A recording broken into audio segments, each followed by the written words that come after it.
Auzubillahiminash-shaytanir-rajim. Bismillahir-rahmanir-rahim. Assalamu alaikum, dear students.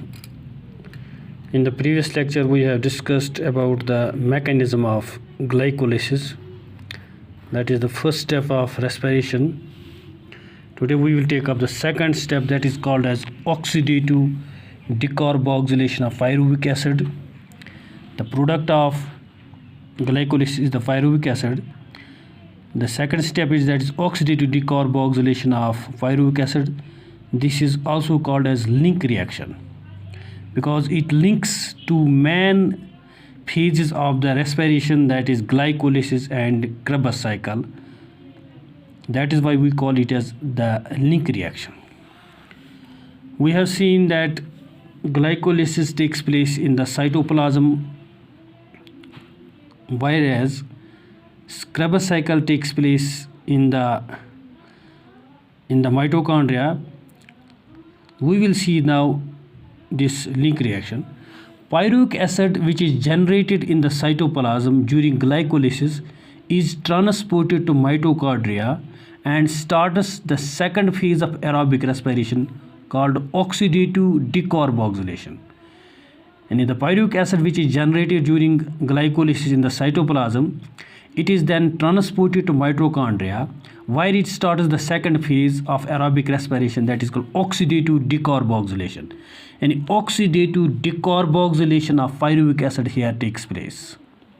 And in one of the carbon dioxide molecules, it gets released from the pyruvic acid and it produces a 2-carbon compound that is called acetic acid.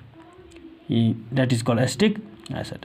the presence of enzyme complex pyruvate dehydrogenase, coenzyme A and NAD, pyruvate undergoes oxidation, that is removal of hydrogen, and decarboxylation, that is removal of carbon dioxide, to form a 2-carbon compound acetyl coenzyme A, NADH plus H, and carbon dioxide.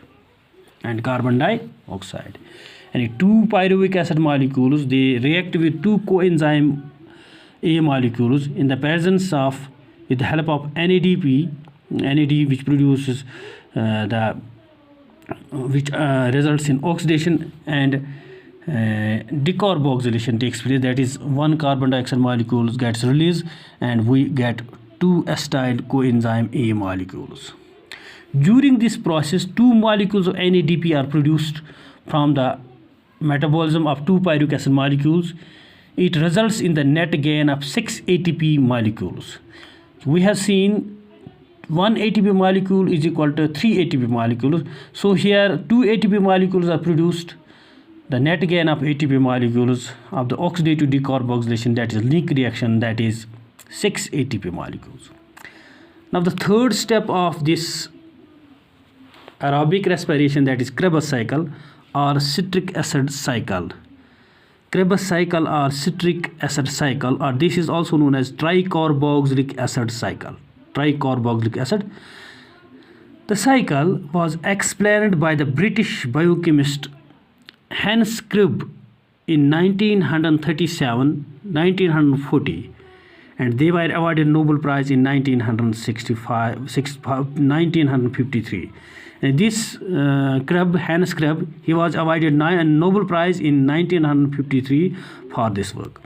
It occurs inside the mitochondria and is also called citric acid cycle or TCA cycle, that is tricarboxylic acid, after the initial product of the Krebs cycle. Krebs cycle is a stepwise oxidative and cyclic decarboxylation of activated acetate derived from pyruvate and is completed in following steps. And this Krebs cycle is a stepwise oxidative and cyclic degradation of activated acetate derived from pyruvate and is completed in the following steps. Number first is condensation.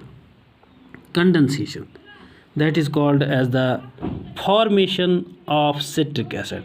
Number second step is the dehydration and isomerization. dehydration and isomerization. Number third step is the dehydrogenation, that is formation of oxalosuccinic acid. Number fourth is decarboxylation, that is formation of alpha ketoglutarate acid. Number fifth is formation of succinyl coenzyme A. Formation of succinyl coenzyme. Number sixth step is, that is formation of succinic acid. Formation of succinic acid. And number seventh step is formation of fumaric acid. Number eighth is hydration, that is formation of malic acid. And number ninth is the regeneration of oxaloacetic acid. Regeneration of oxaloacetic acid. And these are the various steps of this Krebs cycle. These are the various steps of Krebs cycle. These steps we will discuss in another video. This is all for today. Thank you. Assalamu alaikum wa rahmatullahi.